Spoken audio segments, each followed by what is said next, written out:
ঢাকা জেলা প্রশাসক তথ্য অধিকার আইন কমিটিতে প্রতিনিধি হিসেবে মনোনীত হওয়ায় দুহার উপজেলা দুর্নীতি প্রতিরোধ কমিটির সভাপতি ইঞ্জিনিয়ার মোহাম্মদ আবুল কাশেমকে সংবর্ধনা প্রদান ও ইফতার মাহফিল অনুষ্ঠিত হয়েছে। বুধবার বিকেলে দুহার উপজেলার একটি চাইনিজ রেস্টুরেন্টে উপজেলা দুর্নীতি প্রতিরোধ কমিটির উদ্যোগে এই সংবর্ধনা ও ইফতার মাহফিলের আয়োজন করা হয়। অনুষ্ঠান সঞ্চালনা করেন কমিটির সাধারণ সম্পাদক মঞ্জুর রশিদ। এ সময় ইঞ্জিনিয়ার মোহাম্মদ আবুল কাশেম বলেন, বাংলাদেশে দুর্নীতি মাকড়সার জালের মতো বিস্তার লাভ করেছে, যা এখন মহামারীর রূপ নিয়েছে।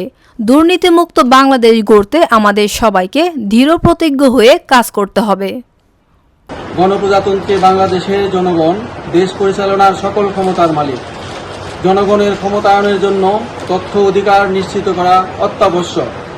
জনগণের তথ্য অধিকার নিশ্চিত করা হইলে সরকারি, স্বায়ত্তশাসিত ও সংবিধিবদ্ধ সংস্থা এবং সরকারি ও বিদেশি অর্থায়নে শ্রেষ্ঠ বা পরিচালিত বেসরকারি সংস্থার স্বচ্ছতা ও জবাবদিহিতা বৃদ্ধি পাবে, দুর্নীতি হ্রাস পাইবে, সুশাসন প্রতিষ্ঠিত হইবে। যে প্রেক্ষাপটে আমাদের কাঙ্ক্ষিত সমৃদ্ধশালী বাংলাদেশ গঠিত হবে ইনশাআল্লাহ, তবেই আমাদের মানব জীবন সার্থক হবে, দেশ ও জাতীয় প্রভূত কল্যাণ সাধিত হবে।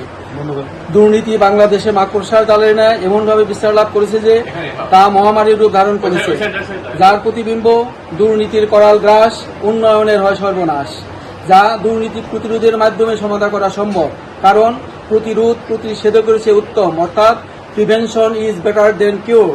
যে জন্য আমাদেরকে একতাবদ্ধ ও দৃঢ় প্রতিজ্ঞাবদ্ধ হয়ে দুর্নীতিমুক্ত বাংলাদেশ বিনির্মাণে সচেষ্ট থাকতে হবে, তবেই দুর্নীতিমুক্ত বাংলাদেশ সুগঠিত হবে ইনশাআল্লাহ।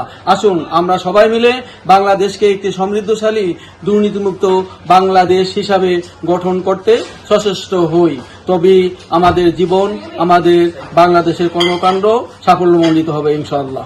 উপস্থিত ছিলেন দুহার উপজেলা দুর্নীতি প্রতিরোধ কমিটির সহসভাপতি মহিউল মিল্লাত, সদস্য মোহাম্মদ সোহরাব উদ্দিন, নিগার সুলতানা, নাজনীন শিকদার সহ কমিটির অন্যান্য সদস্যবৃন্দ।